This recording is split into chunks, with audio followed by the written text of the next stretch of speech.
الحمدللہ الحمدللہ وکفا والصلاة والسلام علی عبادہ الذین اصطفیٰ خصوصاً علی افضلہم وخاتم النبیین محمد الامین وعلی آلہ واصحابہ اجمعین۔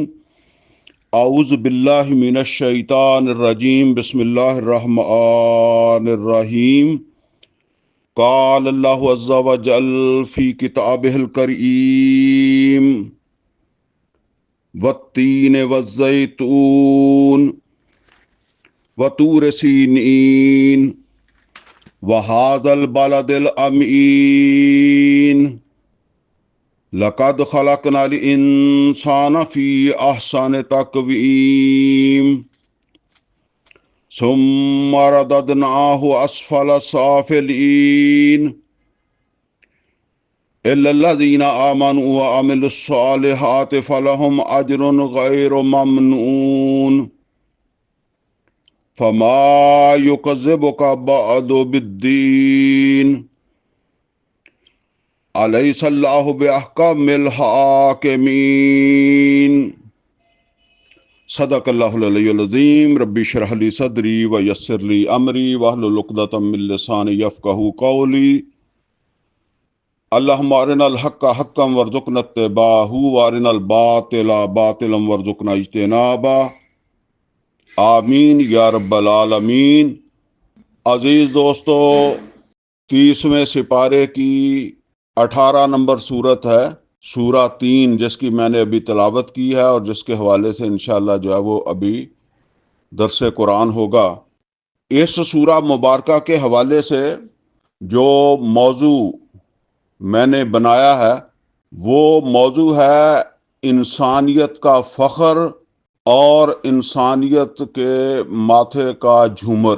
ہم اکثر کہتے ہیں کہ فلاں آدمی جو ہے وہ ہمارے گھر کا گھرانے کا فخر ہے، یا میرے بیٹوں میں سے فلاں بیٹا جو ہے وہ ہمارے گھرانے کا فخر ہے، یا ہمارے قبیلے کا فخر ہے، یا ہماری برادری کا فخر ہے، اسی طریقے سے پاکستان کا فخر۔ تو اسی طرح سمجھ لیں کہ انسانیت کا فخر، اور اس کو جو ہے وہ اس طرح بھی کہہ سکتے ہیں کہ انسانیت کے ماتھے کا جھومر۔ اس سورہ مبارکہ کے حوالے سے یہ بات سمجھ لیں کہ اللہ تعالیٰ نے انسان کو مجموعی طور پر بڑی فضیلت عطا فرمائی ہے۔ سورہ بنی اسرائیل کی آیت نمبر 77 میں اللہ رب العزت نے ارشاد فرمایا، وَلَقَدْ كَرَّمْنَا بَنِي آدم، بے شک ہم نے بنی آدم کو بڑا اکرام دیا ہے، بڑی عزت دی ہے، بڑی فضیلت عطا کی ہے۔ اور یہ فضیلت اللہ تعالیٰ نے انسان کی اس بناوٹ کے اوپر جو ہے وہ رکھ دی ہے۔ اگر آپ دیکھیں دنیا کے اندر جو ہے وہ کتنی مخلوقات ہیں، ان سب مخلوقات کے اوپر انسان کو فوقیت حاصل ہے۔ بڑی بڑی طاقتور مخلوق بھی ہے، اور کئی اعتبارات سے وہ انسان سے زیادہ جزوی طور پر کوئی فضیلت جو ہے وہ رکھتی بھی ہے۔ آپ عقاب کو دیکھیں تو جتنی اس کی نظر دور تک کام کرتی ہے، انسان کی نظر اتنی دور تک کام نہیں کرتی۔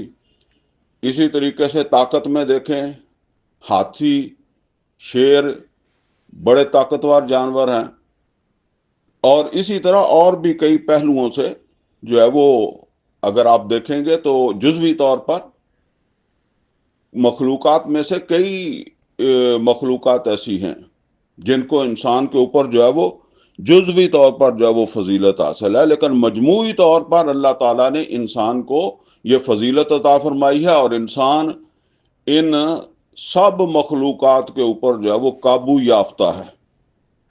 تو فرمایا وَلَقَدْ كَرَّمْنَا بَنِي آدم وَحَمَلْنَاهُمْ فِي الْبَرِّ وَالْبَحْرِ، اور ہم اسے لیے پھرتے ہیں، پانی کے اندر بھی اور خشکی کے اندر بھی. اور یہ اگر آج قرآن حکیم کا نزول ہوتا تو آج اس میں فضا بھی شامل ہے، خلا بھی شامل ہے. انسان جو ہے وہ خلا کے اندر بھی چلا گیا، فضا کے اندر بھی چلا گیا، اور پتہ نہیں کہاں تک جائے گا. لیکن نبی کریم صلی اللہ علیہ وسلم کے زمانے میں انسان جو ہے وہ یا تو خشکی کے اوپر جو ہے وہ متحرک تھا، یا پھر یہ ہے کہ پانی کے اندر کشتیاں لے کر جو ہے وہ سفر کرتا تھا. آگے فرمایا وَرَزَقْنَاهُم مِّنَ الطَّيِّبَاتِ، اور ہم نے اسے بہت طیب رزق عطا فرمایا. میں وہ عرض کیا کرتا ہوں کہ دنیا کے اندر اڑنے والے پرندے بھی ہیں، اور زمین کے اوپر جو ہے وہ رہنے والے جانور بھی ہیں، اور اسی طرح پانی کی مخلوق بھی ہے، جنگل کے درندے بھی ہیں. اللہ تعالیٰ نے ہر ایک کی روزی جو ہے وہ محدود کی ہوئی ہے، جبکہ انسان کی روزی جو ہے وہ لامحدود ہے. انسان اڑنے والے پرندوں کی خوراک بھی کھا لیتا ہے. یہ جو اناج وغیرہ ہوتا ہے یہی اڑنے والے پرندے کھاتے ہیں، اور انسان یہ بھی کھا لیتا ہے. اسی طریقے سے جنگل کے درندے جو ہے وہ گوشت کھاتے ہیں، اور انسان جو ہے گوشت بھی کھا لیتا ہے. اور اسی طرح جو ہے وہ سمجھ لیں کہ اور بھی جانور زمین کے اوپر رہنے والے چوپائے مویشی یہ چارہ وغیرہ کھاتے ہیں، اور انسان یہ خوراک بھی کھا لیتا ہے. اکثر و بیشتر سردیوں کے اندر ساگ وغیرہ، پالک، دھنیا، یہ سب چیزیں وہ کھاتے ہیں، اور وہ ہم بھی کھا لیتے ہیں. تو جو ہے وہ یہ بات ہے جو یہاں فرمائی جا رہی ہے وَرَزَقْنَاهُم مِّنَ الطَّيِّبَاتِ، ہم نے اسے بہت ستھرا رزق عطا کیا.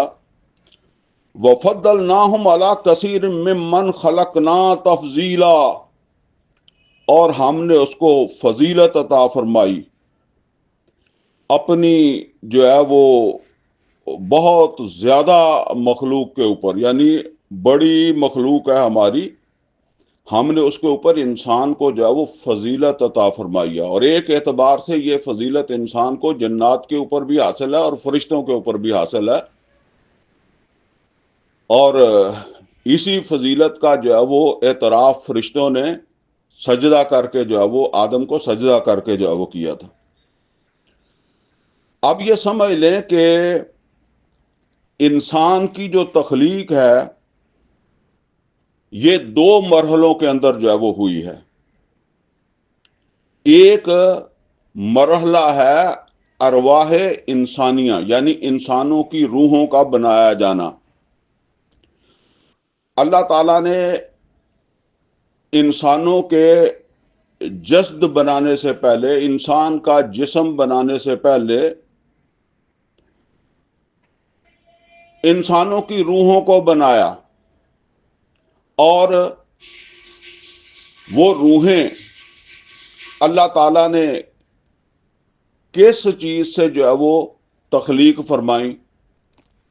قرآن کریم کے اندر اللہ تعالیٰ جو ہے وہ سورہ بنی اسرائیل کے اندر جو ہے وہ ارشاد فرماتے ہیں،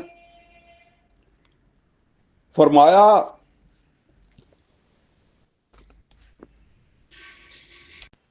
دراصل سورہ بنی اسرائیل میں ایک آیت کے اندر جس کا میں ابھی حوالہ دے رہا ہوں، یہ سورہ بنی اسرائیل کی آیت نمبر جو ہے وہ 85 ہے.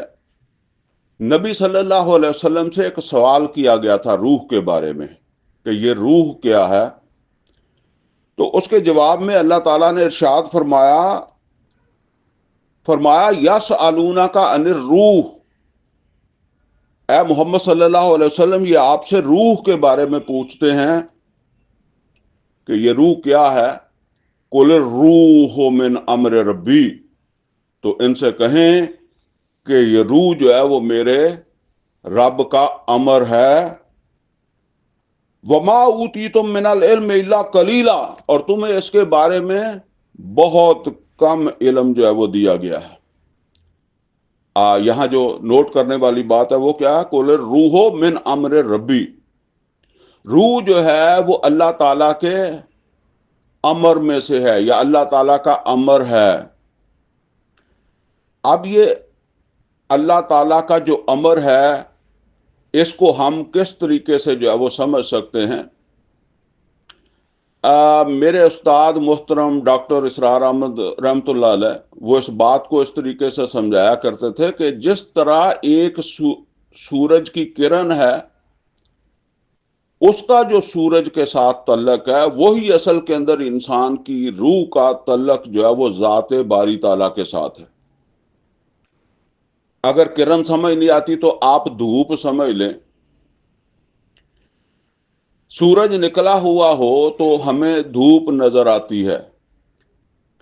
یہ دھوپ جو ہے یہ اگرچہ سورج نہیں ہے، لیکن اس کا سورج کے ساتھ ایک تعلق بھی جو ہے وہ موجود ہے۔ ہم کبھی دھوپ کو سورج نہیں کہتے، سورج علیحدہ ہے، دھوپ علیحدہ ہے، لیکن اس کا ایک باہمی تعلق بھی ہے۔ اصل کے اندر وہی تعلق ہے ذات باری تعالیٰ کے ساتھ جو ہے وہ یہ انسانوں کی ارواح کا، یہ وہی مادہ ہے جس سے اللہ تعالیٰ نے فرشتوں کو بھی پیدا کیا۔ یعنی اپنی روح کے اعتبار سے انسان جو ہے وہ فرشتوں کے ہم پلہ ہے، بلکہ فرشتوں سے بھی افضل ہے۔ اسی لیے اس نے جو ہے وہ فرشتوں نے انسان کو جو ہے وہ سجدہ کیا۔ اور اس اعتبار سے آپ سمجھ لیں کہ جس طرح فرشتوں کو ہم سمجھتے ہیں کہ بڑے منزہ، بڑے پاک صاف، بڑی پاک صاف مخلوق ہے، اسی طریقے سے روح بھی ایک ایسی مخلوق ہے کہ جسے اسی طریقے سے جو ہے وہ یہی درجہ جو ہے وہ اس کو بھی جو ہے وہ حاصل ہے۔ گویا کہ جو بات میں اس وقت کرنا چاہ رہا ہوں وہ یہ ہے کہ اپنی تخلیق کے اعتبار سے انسان کی روح جو ہے وہ فرشتوں جیسی ہے، بلکہ فرشتوں سے بھی افضل ہے۔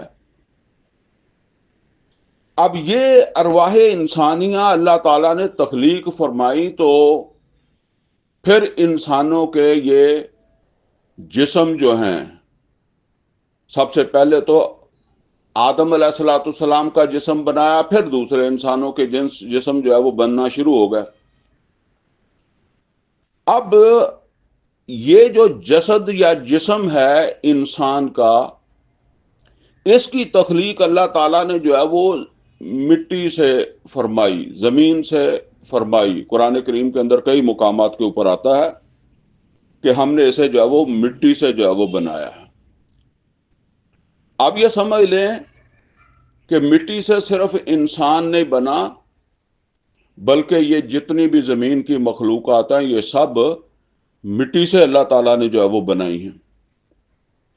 اور یہ جو مخلوق اللہ تعالیٰ نے مٹی سے بنائی ہے، اس کی ضروریات، اس کی خوراک یا اس کے جتنے بھی معاملات ہیں، ان کو اللہ تعالیٰ نے زمین ہی کے ساتھ جو ہے وہ جوڑ دیا ہے۔ آپ دیکھیں، اڑنے والے پرندے ہوں یا جنگل کے درندے ہوں یا مویشی ہوں یا کوئی بھی مخلوق آپ سمجھیں، اس سب کی خوراک اور دوسرے معاملات وہ زمین ہی سے جو ہے وہ حاصل ہوتے ہیں، اور پھر ختم ہونے کے بعد وہ زمین ہی کے اندر جو ہے وہ چلے جاتے ہیں۔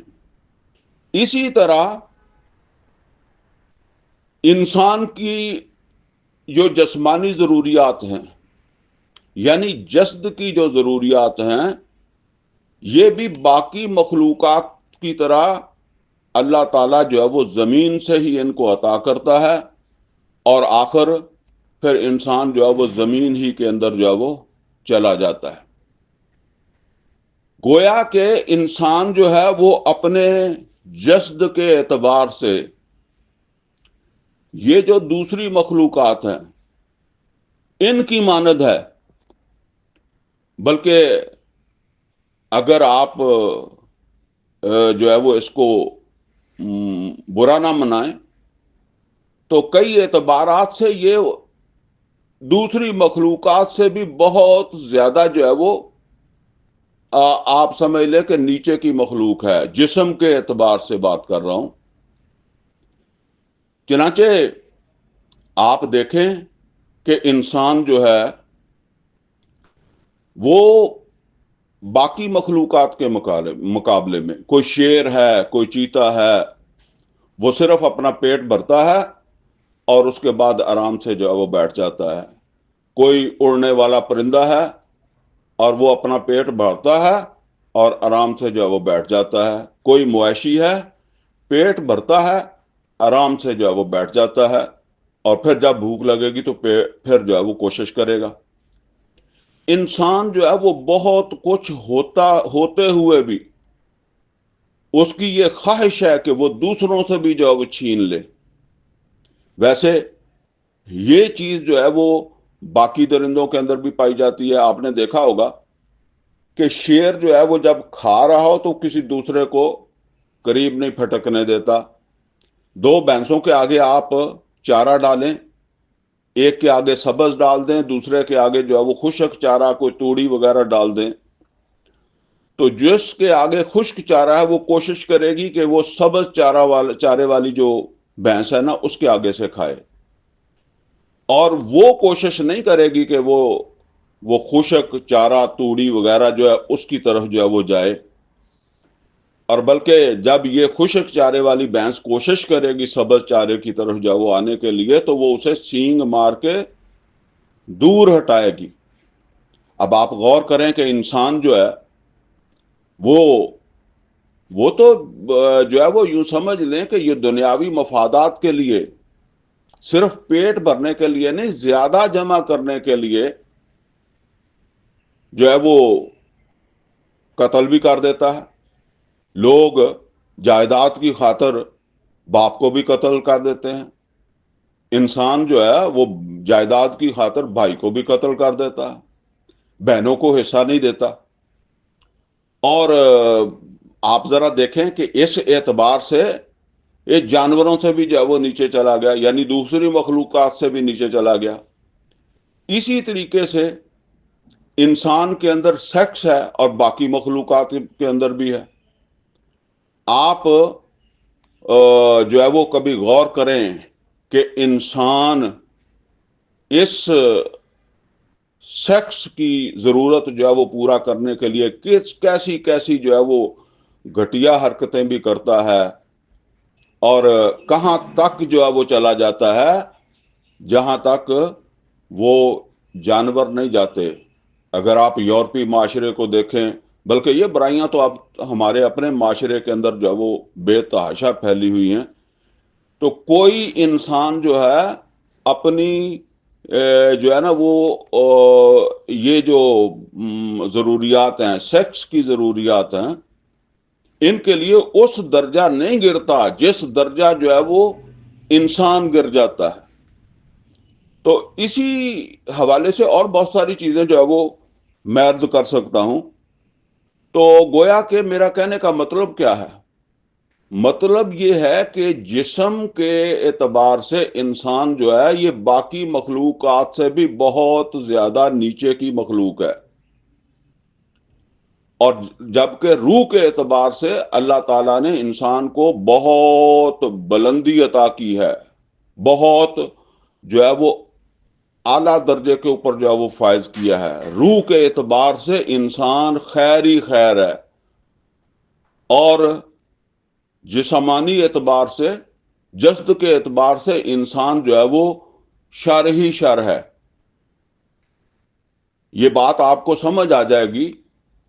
قرآن حکیم کے اندر اللہ رب العزت نے انسان کے بارے میں فرمایا ہے کہ انسان جب صرف اپنے جسد کے غلبے میں ہوتا ہے، جسم کے غلبے میں ہوتا ہے، تو وہ جو ہے یعنی روح جو ہے وہ اس کے اوپر جو ہے وہ اپنی جو ہے وہ گرفت نہیں کرتی یا کر نہیں سکتی، تو انسان جو ہے وہ کتے کی مانند بھی ہو جاتا ہے۔ سورہ اعراف کے اندر ایک بڑے بزرگ کی بات جو ہے وہ بیان ہوئی ہے۔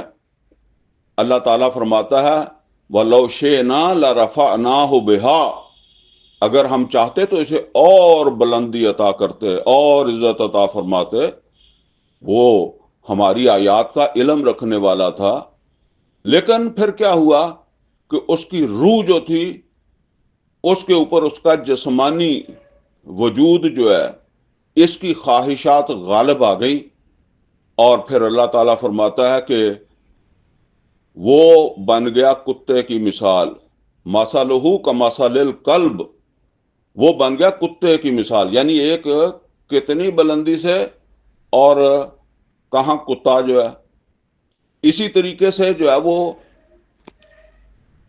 سورہ اعراف ہی کے اندر جو ہے وہ ان لوگوں کے بارے میں فرمایا جو اپنی روح سے غافل ہو جاتے ہیں اور بس جسم کی رہنمائی میں جو ہے وہ چلتے ہیں، گویا کہ ان کا جسم ہی ان کے اوپر جو ہے وہ کنٹرول کرتا ہے۔ تو وہ جو ہے ان کے بارے میں فرمایا لہم قلوب لا یفقہون بہا، ان کے دل ہیں لیکن اس سے غور و فکر نہیں کرتے۔ وَلَهُمْ آذَانٌ لَا يَسْمَعُونَ بِهَا، ان کے کان ہیں لیکن ان سے سنتے نہیں ہیں۔ وَلَهُمْ أَعْيُنٌ لَا يُبْصِرُونَ بِهَا، ان کی آنکھیں ہیں لیکن اس سے دیکھتے نہیں ہیں۔ آگے فرمایا أُولَٰئِكَ كَالْأَنْعَامِ، یہ مویشیوں کی مانند ہیں، چوپایوں کی مانند ہیں۔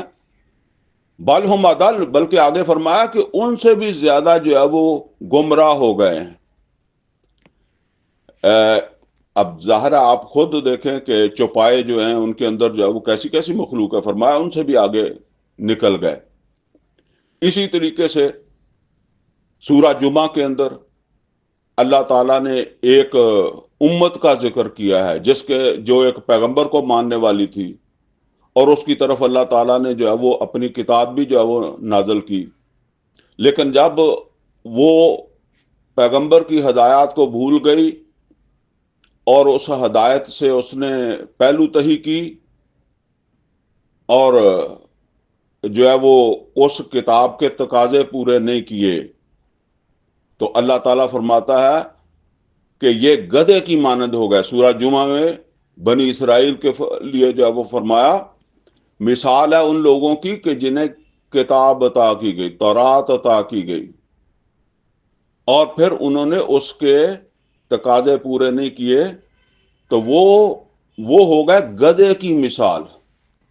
یعنی اب یہ جانوروں کی مثالیں اللہ دے رہا، اور اس میں بڑے بڑے ایسے لوگ بھی جن کو اللہ کی طرف سے پیغمبروں کو بھی مان رہے تھے اور اللہ کی طرف سے آئی ہوئی ہدایت کو بھی مان رہے تھے، پھر بھی وہ جانوروں سے جو ہے وہ نیچے جو ہے وہ چلے گئے۔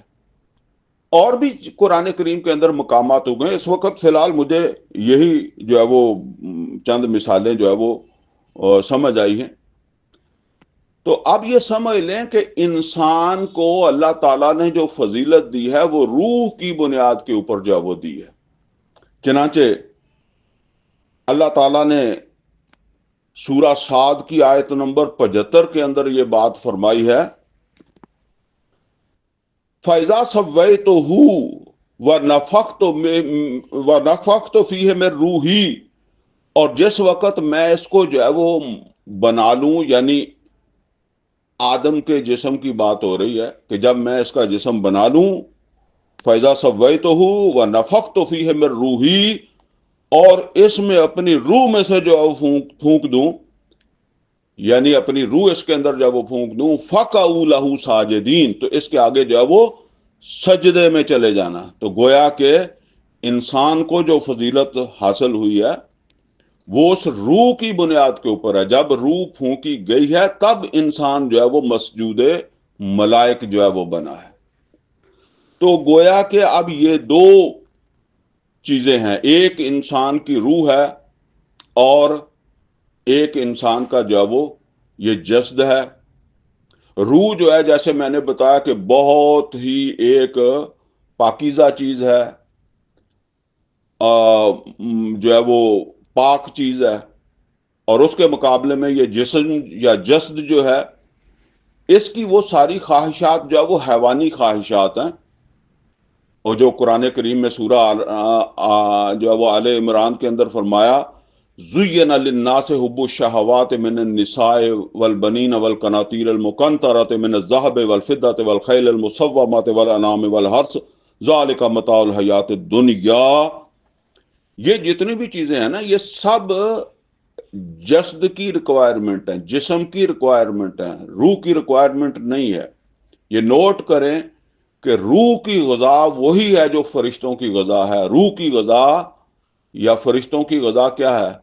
یاد الہی، ذکر، اللہ تعالیٰ کی یاد کے اندر جو ہے وہ مشغول رہنا، اسی سے روح کو تقویت ملتی ہے۔ جبکہ یہ جو چیزیں ہیں جن کا ذکر سورہ آل عمران کی آیت میں آیا ہے، یہ جسمانی ضرورتیں ہیں۔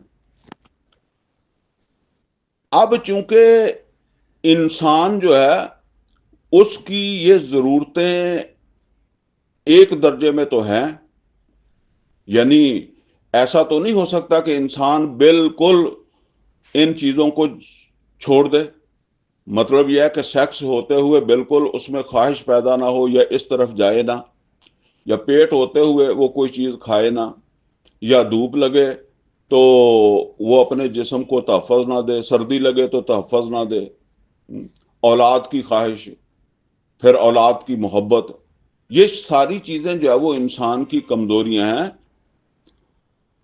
البتہ اللہ تعالیٰ نے ایک درجے کے اندر جو ہے وہ انسان کو جتنی انسان کی جائز ضرورت ہے اس اعتبار سے اللہ تعالیٰ نے انسان کو اس میں رہنمائی دے دی ہے کہ تم جو ہے وہ اپنی جو ہے وہ یہ جنسی خواہشات، یہ اپنی سیکس کی ضروریات جو ہے وہ نکاح کے ذریعے سے اور اس حد تک جو ہے وہ پورا کر سکتے ہو۔ اسی طریقے سے اپنے پیٹ کی ضروریات جو ہے وہ اس طریقے سے جو ہے وہ پوری کر سکتے ہو۔ ماں باپ سے محبت کا اتنا تقاضا ہے، بیوی سے محبت، اولاد سے محبت، اس کا جو ہے وہ اتنا تقاضا ہے، باقی انسانوں کے ساتھ معاملات جو ہیں ان کا ایک تقاضا ہے۔ گویا کہ ایک حد مقرر کر دی ہے کہ اس حد کے اندر تم نے رہنا ہے۔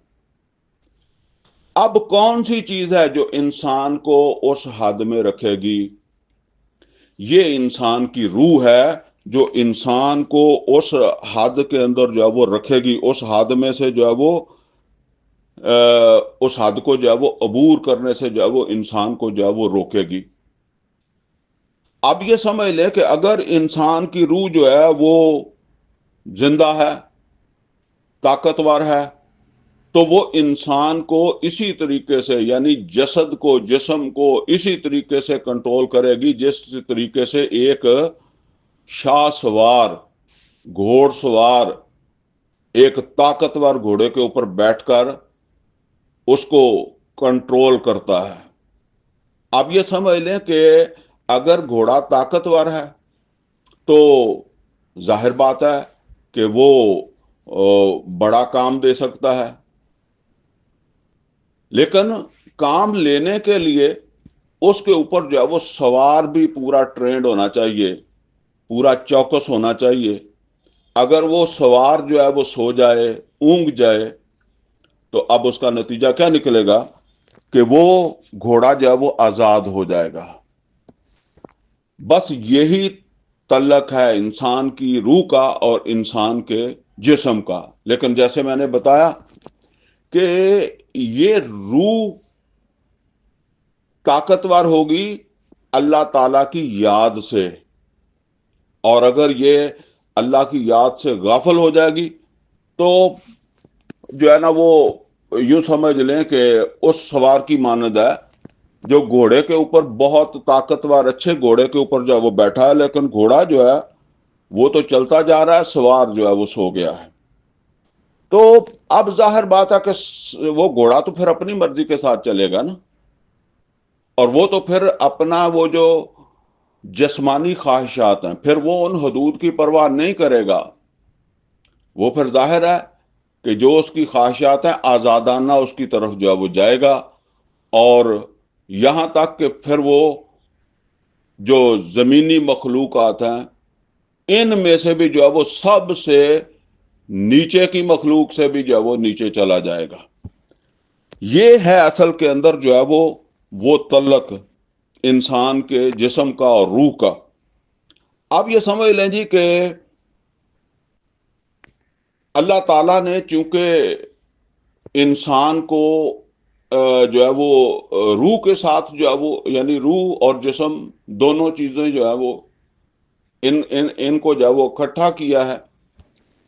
تو اب اکثر انسان جو ہیں ان کا یہ معاملہ ہے، تاریخ انسانی جو ہے وہ یہی بتاتی ہے کہ اکثر انسان جو ہے وہ اپنی روح سے غافل ہو جاتے ہیں، اور جب غافل ہو جاتے ہیں تو روح کو خوراک نہیں ملتی، وہ اللہ تعالیٰ سے کٹ جاتی ہے، اور اس کا نتیجہ کیا نکلتا ہے کہ جسم آزاد ہو جاتا ہے.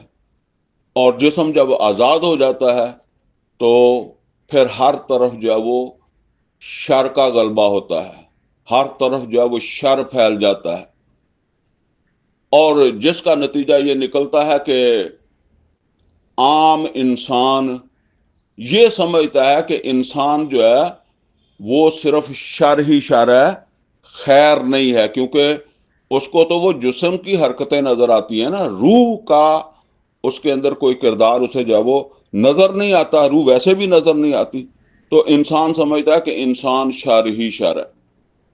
بہرحال یہ ہوتا تو ہے روح کے روح سے غفلت کے نتیجے کے اندر جو ہے وہ انسان کے ساتھ یہ حادثات جو ہے وہ ہوتے ہیں.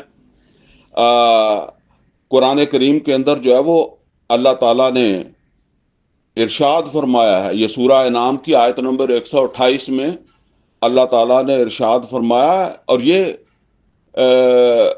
ارشاد کب کا ہے؟ جب انسان جو ہے وہ جہنم میں چلا جائے گا، سوری، جب حشر کے میدان کے اندر جو ہے وہ انسان کھڑا ہوگا، اب محاسبہ ہوگا، اب اس محاسبے کے اندر جو ہے وہ بے شمار انسان جو ہے وہ جہنم کے لیے تیار کھڑے ہوں گے، اور اللہ تعالی جو ہے وہ ان انسانوں سے مخاطب ہو کے فرمائے گا.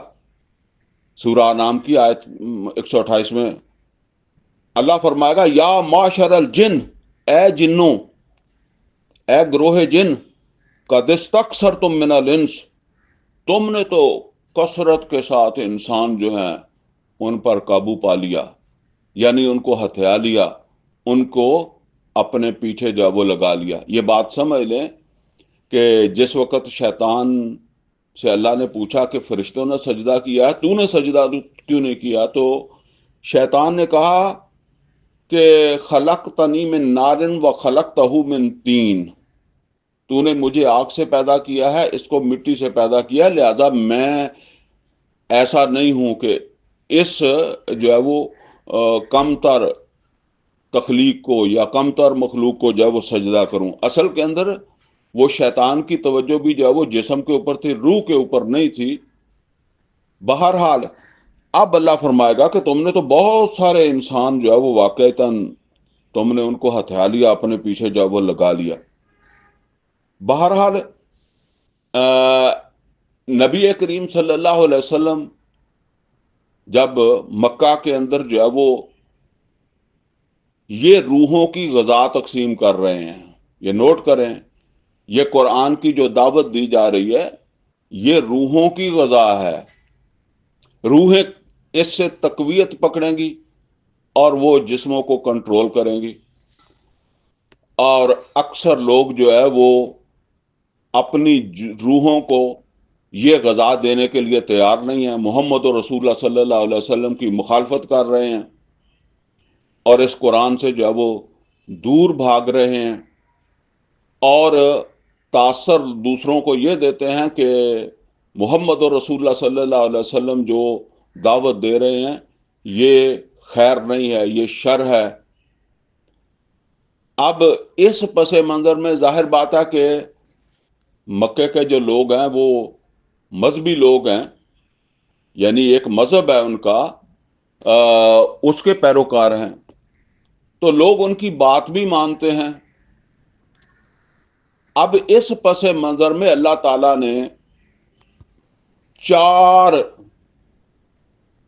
ایسے مقامات کا ذکر کیا ہے، یعنی زمین کے اوپر 4 ایسے مقامات کا ذکر کیا ہے جہاں اللہ تعالیٰ کے 4 جلیل القدر پیغمبر، یعنی نوح علیہ الصلوۃ والسلام، عیسیٰ علیہ الصلوۃ والسلام، موسیٰ علیہ الصلوۃ والسلام اور سیدنا محمد رسول اللہ صلی اللہ علیہ وسلم نے ایسے ہی ماحول میں جو ہے وہ انسانوں کی مردہ روحوں کو زندہ کرنے کے لیے، ان کی روحوں کو خوراک دینے کے لیے جو ہے وہ بڑی جد و جہد کی۔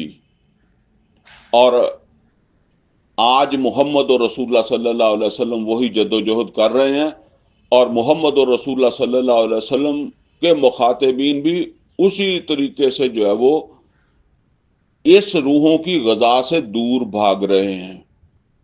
اور اس میں اللہ تعالیٰ نے یہ واضح کیا ہے کہ ٹھیک ہے، زمین کے اوپر انسان جو ہے وہ شر میں مبتلا ہو جاتا ہے، اور جو ہے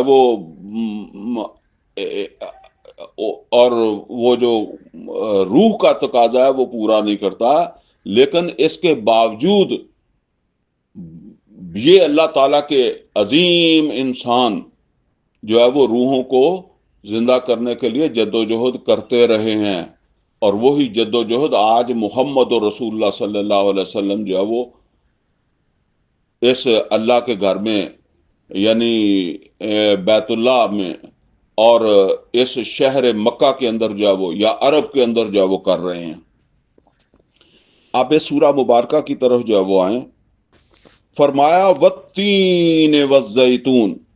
تین جو ہے یہ ایک پھل کو بھی کہا جاتا ہے جسے عام طور پر انجیر ہم کہتے ہیں، والزیتون، اور زیتون بھی جو ہے وہ ایک پھل ہے، یہ تو اکثر و بیشتر آپ جانتے ہی ہیں۔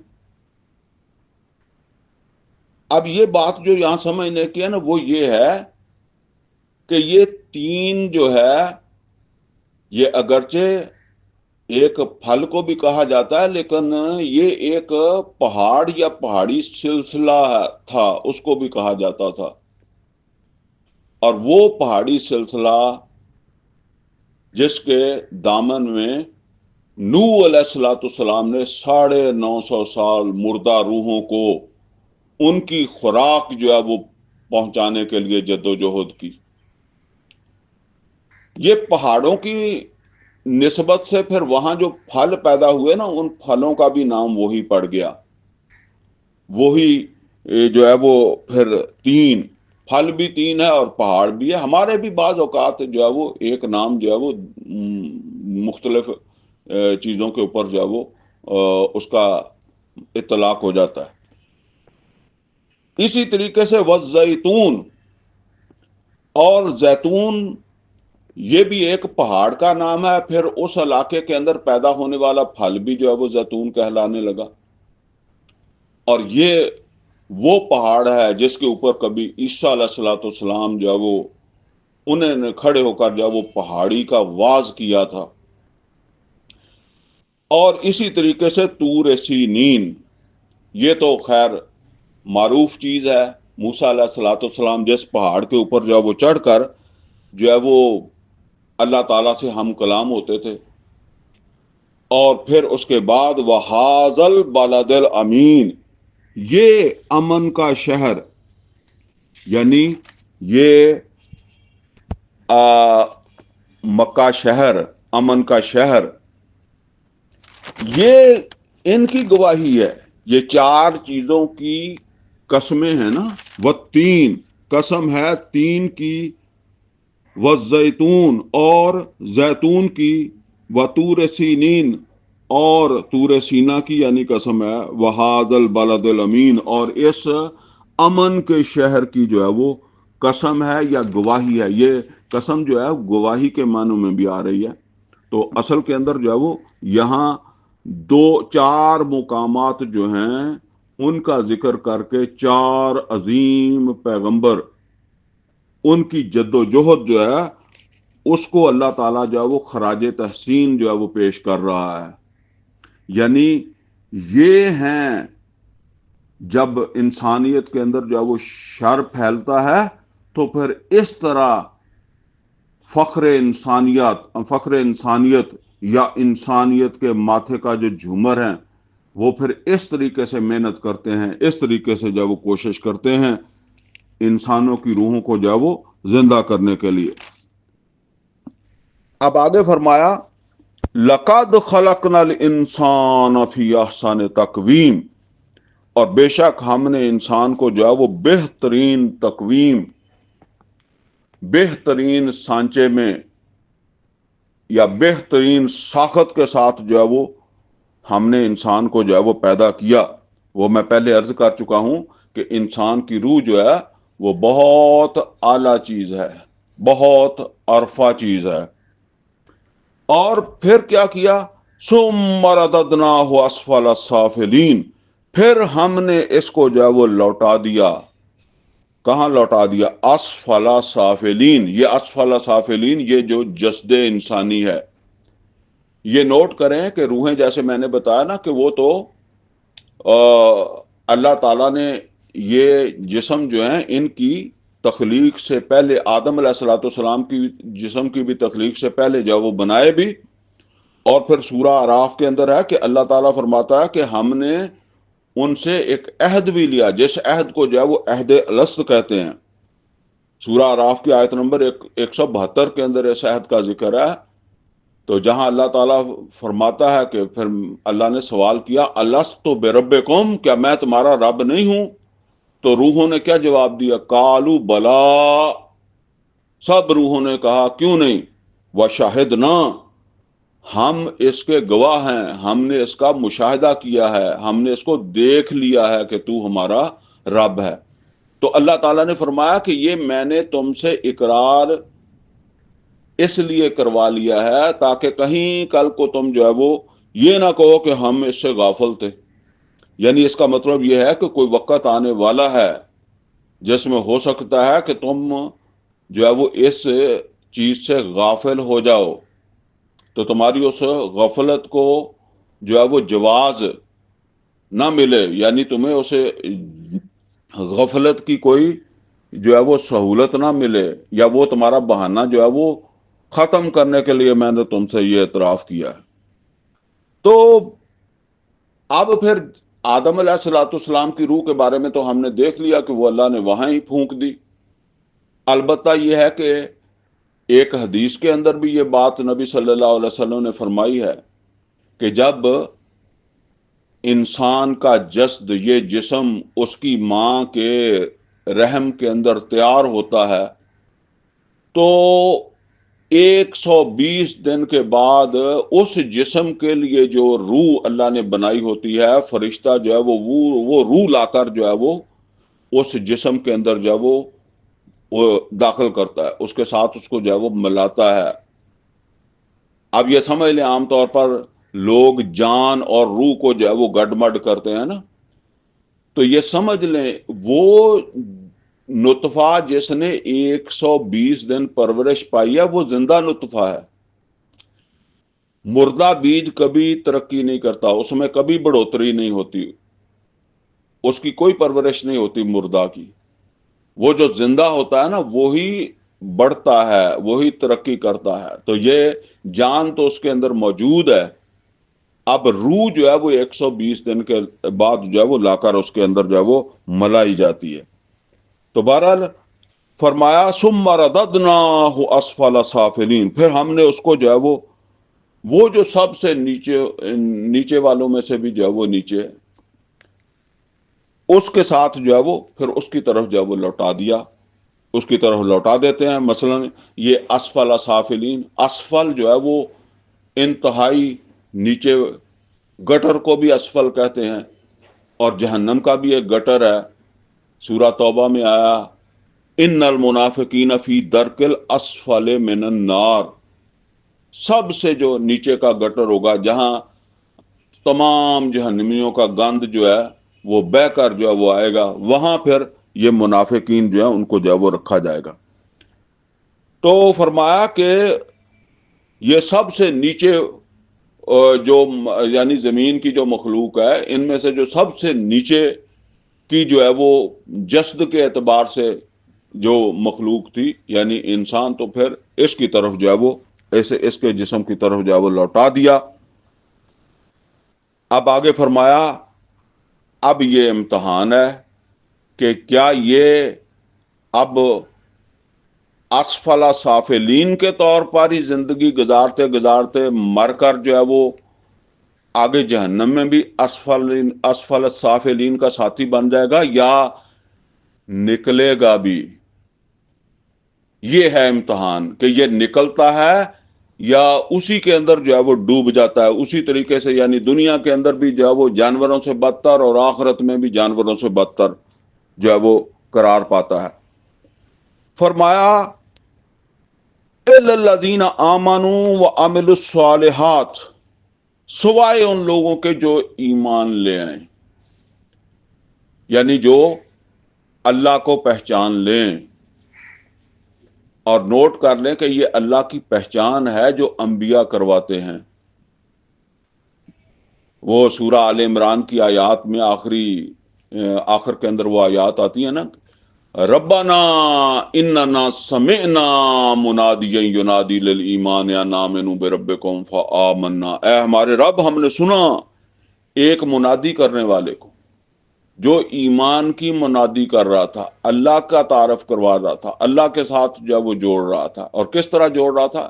اللہ کی کتاب کے ذریعے سے، جیسے وہ سورہ حامیم سجدہ میں آیا نا، وَمَنْ أَحْسَنُ قَوْلًا مِّمَّنْ دَعَا إِلَى اللَّهِ، اس سے بہتر بات کس کی ہے جو لوگوں کو اللہ کی طرف جو ہے وہ بلا رہا ہو۔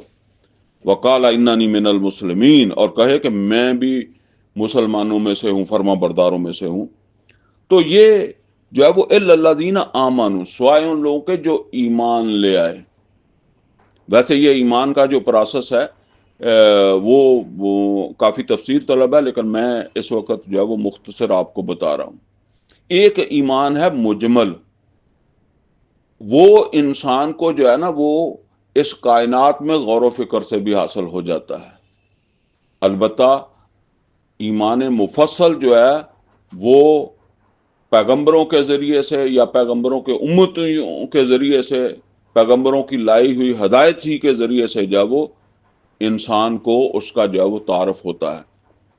فرمایا اِلَّا الَّذِينَ آمَنُوا، سوائے ان لوگوں کے جو ایمان لے آئیں، اور آگے وَعَمِلُوا الصَّالِحَاتِ، اور صالح عمل کرنے لگیں۔ یا نوٹ کریں کہ یہ سورت جو ہے وہ شروع کے 3-4 سالوں میں نازل ہو رہی ہے۔ مکہ کے اندر جو ہے وہ نبی صلی اللہ علیہ وسلم وحی کے نزول کے بعد جد و جہد کر رہے ہیں نا، تو شروع کے سالوں میں یہ جد و جہد کی جا رہی ہے۔ اب اس وقت عمل صالح کیا ہے؟ جو آج ہمارا عمل صالح کا تصور ہے نا، نماز ہے، روزہ ہے، حج ہے، زکوٰۃ ہے، شراب حرام ہے، سود حرام ہے، اور بڑے سارے جو وہ احکامات ہیں، یہ سب تو بعد میں آئے ہیں۔ اصل میں اس وقت دو ہی کام ہیں۔ ایک یہ ہے کہ اپنی روح کو زندہ کرو اس کلام کے ذریعے سے جو محمد رسول اللہ صلی اللہ علیہ وسلم لے کر آئے ہیں، اس کو سمجھو، اس کے اوپر جو وہ غور و فکر کرو اور اپنے ایمان کو مضبوط کرو، اور پھر لوگوں کی روحوں کو زندہ کرنے میں لگ جاؤ، یعنی دوسروں کی روحوں کو زندہ کرنے میں جو وہ لگ جاؤ، اس قرآن کو جو وہ پھیلانے میں لگ جاؤ۔ جس طرح محمد رسول اللہ صلی اللہ علیہ وسلم جو ہے وہ دوسرے لوگوں کی روحیں جو ہیں ان کو زندہ کرنے میں لگے ہوئے ہیں، اس قرآن کے ذریعے سے لوگوں کی روحوں کو زندہ کرنے میں مشغول ہو جاؤ۔ یہ ہے عمل صالح۔ تو اِلَّا الَّذِينَ آمَنُوا وَعَمِلُوا الصَّالِحَاتِ، یا جس طرح اوپر بتایا گیا ہے کہ نوح علیہ الصلوۃ والسلام، موسیٰ علیہ الصلوۃ والسلام، عیسیٰ علیہ الصلوۃ والسلام جو ہے وہ جنہوں نے اپنی زندگیاں جو ہے وہ اسی کام کے اندر جو وہ لگائیں۔ ویسے تو سب پیغمبروں نے لگائی ہیں، تو پیغمبروں میں بھی کچھ پیغمبروں کو اللہ تعالیٰ نے جو ہے وہ یہاں بطور نمونہ جو ہے وہ پیش کیا، یعنی ان کو ماڈل بناؤ، ان کی طرح اپنی زندگیاں جو وہ گزارو، اگر تمہارے ایمان زندہ ہو گئے ہیں تو۔ اگر تمہاری روحیں زندہ ہو گئی ہیں تو پھر اب تم دوسروں کی روحوں کو جو ہے وہ زندہ کرنے میں لگ جاؤ. فَلَهُمْ أَجْرٌ غَيْرُ مَمْنُونٍ، تو ان کے لیے اجر ہوگا جو کبھی ختم نہیں ہونے والا ہوگا. یعنی وہ اسفل سافلین میں سے نہیں رہیں گے، بلکہ وہ ایسا اجر پائیں گے. وہ جو انسان کی روح جو ہے جس طرح وہ بلند ہے تو وہ زندہ روحیں انسان کو اس بلندی کی طرف جو وہ لے جائیں گی. اگر وہ جاگ رہی ہیں اور زندہ ہیں تو وہ اس عمل کے ذریعے سے ان کو جو ہے وہ یعنی دوسرے انسانوں کی روحوں کو بھی جگا کر تو انسان کو بلندی کی طرف جو وہ لے جائیں گی، عزت کی طرف جو وہ لے جائیں گی. اور وہ لوگ ہوں گے اصل کے اندر انسانیت کا فخر یا انسانیت کے ماتھے کا جھومر. اب فرمایا جا رہا فما یکذبک بعد بالدین. اب یہ ایک سوال کے انداز میں پوچھا گیا، پھر کون سی چیز ہے جو اس کے بعد بھی تمہیں جو ہے وہ اس جزا کے دن سے دن کو جٹلانے پر آمادہ کرتی ہے. جزا کا دن وہ حشر کا دن، قیامت کا دن، جس دن کوئی بلند ہوگا اور کوئی پست ہوگا. وہ سورہ واقعہ کے اندر آیا نا، خافضۃ الرافعہ، بلند کر دینے والی اور پست کر دینے والی. بلند بہشتوں کے اندر، جنت کے اندر، اور اپنے اپنے جو ہے وہ روح نے جتنی جان ماری ہے اس کے اعتبار سے جو ہے وہ اللہ کے قرب پا جانے والی، جو ہے وہ اللہ کا قرب پا جانے والے انسان بنا دے گی. یا پھر یہ ہے کہ وہ خافضات الرافعہ، یعنی یا تو گرانے والی، اور گرائے گی تو کہاں گرائے گی؟ پھر وہ جہنم کا گٹر ہے، جو بہت زیادہ ہی ختم ہو گئے، مر گئے، وہ تو وہاں چلے جائیں گے، پھر درجہ بدرجہ جہنم کے اندر جو وہ رہیں گے. تو کسی کو خافضات الرافعہ، کسی کو بلند کر دے گا وہ دن حساب کا، اور کسی کو پست کر دے گا. تو تم کیوں جٹلاتے ہو اس دن کو؟ یعنی اس دن کی فکر کیوں نہیں کرتے، اور اس دن کے لیے جو ہے وہ اپنی روح کو تازہ کیوں نہیں کرتے، اپنی روح کو غذا کیوں نہیں دیتے، اور دوسروں کی روحوں کو زندہ کرنے کے لیے یا ان کو غذا مہیا کرنے کے لیے جدوجہد کیوں نہیں کرتے؟ آگے فرمایا الیس اللہ باحکم الحاکمین، کیا اللہ تعالیٰ سب حاکموں سے بڑا حاکم نہیں ہے؟ یعنی یہ سمجھ لیں کہ ہر انسان جو ہے نا وہ اپنی جگہ حاکم ہے. ویسے ایک حدیث میں نبی صلی اللہ علیہ وسلم نے فرمایا کلکم رائم و کلکم مسئول عن الرعیہ، تم میں سے ہر ایک جو ہے وہ ایک چرواہے کی مانند ہے، اور جس طرح چرواہے کے پاس کچھ بکریاں ہوتی ہیں اسی طرح ہر انسان جو ہے اس کے پاس بھی کوئی نہ کوئی اس کی رعیت ہے. اب دیکھیں میرا جسم ہے تو میں کیا کہتا ہوں؟ یہ ہاتھ میرا ہے، یہ پاؤں میرے ہیں، یہ زبان میری ہے، یہ آنکھیں میری ہیں، یہ کان میرے ہیں. اس کا مطلب یہ ہے کہ جب میں اس پہ میرا ہونے کا دعویٰ کرتا ہوں تو میری ان کے اوپر جو حکومت ہے، یہ میری مرضی کے تابع ہیں. جب میں کہتا ہوں کہ یہ میرا گھر ہے، میرا گھرانہ ہے، تو میں وہاں کا رائی ہوں. اور اسی طریقے سے کوئی قبیلے کا سردار، کوئی جو ہے وہ کسی ملک کا حکمران، وہ اپنی رعیت کا ذمہ دار ہے. تو لہذا کیا تم اس احکام الحاکمین کی حیثیت جو ہے اس کو نہیں مانتے؟ تم اپنے آپ کو آزاد سمجھتے ہو کہ یہ میرا جسم ہے تو میں اپنی مرضی سے چلوں گا، میرا گھرانہ ہے تو میری مرضی سے جو ہے وہ یہاں کا نظام چلے گا، اور یہ میرا قبیلہ ہے، میری مرضی کے مطابق جو ہے وہ اس قبیلے کا نظام چلے گا، اور یہ میرا ملک ہے، میں یہاں کا حکمران ہوں تو میری مرضی سے جو ہے وہ اس ملک کا نظام جو ہے وہ چلے گا. تو فرمایا کہ تمہیں پتہ نہیں ہے کہ سب حکمرانوں سے اوپر بھی ایک حکمران ہے، احکم الحاکمین. اور یہ حکم احکم الحاکمین کا ہے کہ اپنی روحیں جو ہیں ان کو جو ہے وہ ان کا تحفظ کرو، ان کو وہ اسفل السافلین جو ہیں انہی کے ساتھ نہ دفن کر دو، بلکہ ان کو جو ہے وہ بلندی پر پہنچاؤ۔ لقد خلقنا الانسان فی احسن تقویم، جس تقویم کے اوپر، جس ساخت کے اوپر تمہاری روحوں کو جو ہے وہ پیدا کیا گیا ہے، تو وہاں تک جو ہے وہ پہنچنے کے لیے یہ جد و جہد جو ہے وہ کرو، اور اس احکم الحاکمین کے احکامات جو ہیں ان کو فوقیت دو۔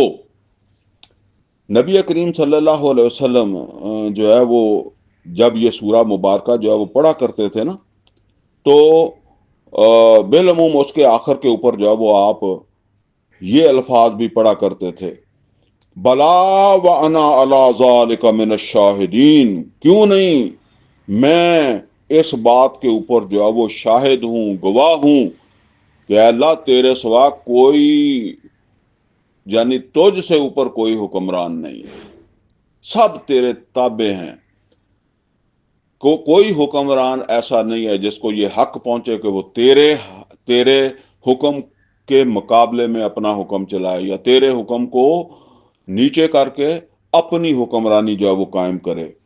اسی طرح ایک اور روایت میں کہ نبی صلی اللہ علیہ وسلم کبھی اس طرح بھی فرمایا کرتے تھے اس سورت کو پڑھنے کے بعد، سبحانک و بلا، پاک ہے تو اللہ، اور کیوں نہیں، مطلب یہ ہے کہ تو ہی ہے سب حاکموں سے بڑا حاکم، اور تیرا ہی حکم ہے سب حاکموں سے زیادہ جو ہے وہ عزت اور شرف والا۔ آج ہمیں انسانوں کو، مسلمانوں کو غور کرنا چاہیے کہ آج دنیا کے اندر جو ہے وہ اللہ تعالیٰ کے احکامات جو ہے وہ سرنگوں ہیں، اور غیر اللہ کے احکامات جو ہیں وہ سربلند ہیں۔ اللہ کی حکمرانی کہیں نہیں ہے جو محمد رسول اللہ صلی اللہ علیہ وسلم نے عرب کے اندر جو ہے وہ قائم کی تھی، اور غیر اللہ کی حکمرانی جو ہے وہ تو آپ یوں سمجھ لیں کہ ہر جگہ کے اوپر جو ہے وہ موجود ہے۔ یہ بڑا کام ہے۔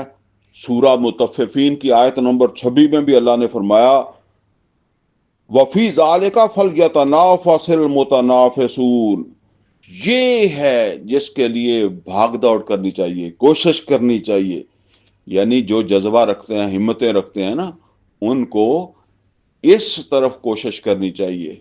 اللہ سے دعا ہے اللہ ہمیں قرآن کا فہم عطا فرمائے، عمل کی توفیق عطا فرمائے۔ اقول قولی ھذا واستغفرہ لی ولکم ولسائر المسلمین والمسلمات۔